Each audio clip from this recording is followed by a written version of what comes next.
L'homme ne vivra pas de pain seulement, mais de toute parole qui sort de la bouche de Dieu.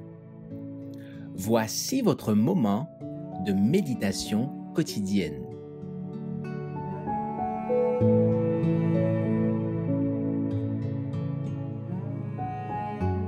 Le glorieux plan de Dieu, le 3 décembre. Afin que, comme le péché a régné par la mort, ainsi la grâce régna par la justice pour la vie éternelle, par Jésus-Christ notre Seigneur. Romains chapitre 5, versets 20 et 1. Ce plan allait requérir la collaboration du ciel tout entier. Mais lorsque le Fils de Dieu en fit part aux anges, ceux-ci, loin de se réjouir, accueillirent ces paroles au milieu d'un silence mêlé de stupeur.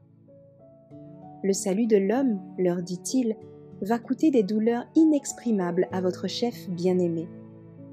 Pour pouvoir se placer entre le pécheur et son châtiment, il lui faudra quitter le siège de la majesté céleste, renoncer aux joies et à la gloire immortelle des régions de la pureté et de la paix, naître sur la terre comme un simple homme, y respirer l'atmosphère fétide et souillée d'un monde perdu.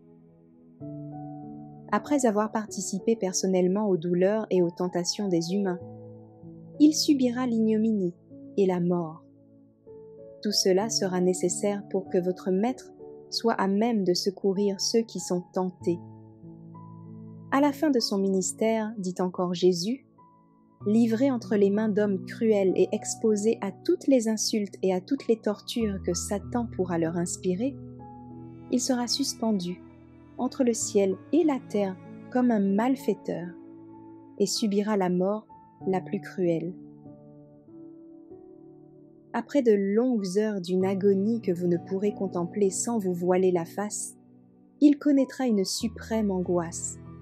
Chargé à ce moment-là des péchés du monde entier, il verra le Père détourner de lui son visage. « Je vous demande, dit-il en terminant, de vous rallier à ce plan que mon Père a accepté et de vous réjouir de ce que, par ma mort, l'homme déchu pourra être réconcilié avec Dieu.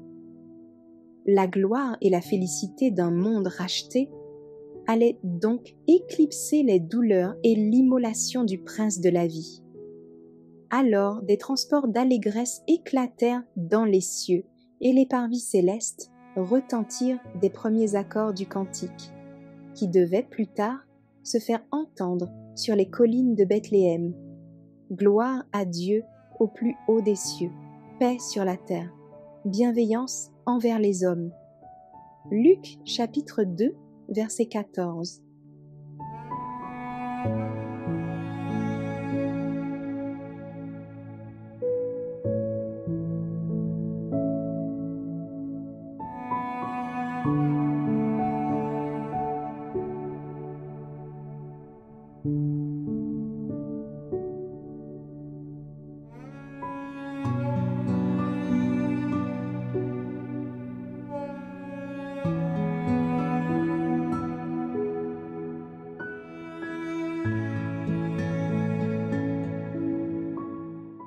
Merci d'avoir écouté cette présentation.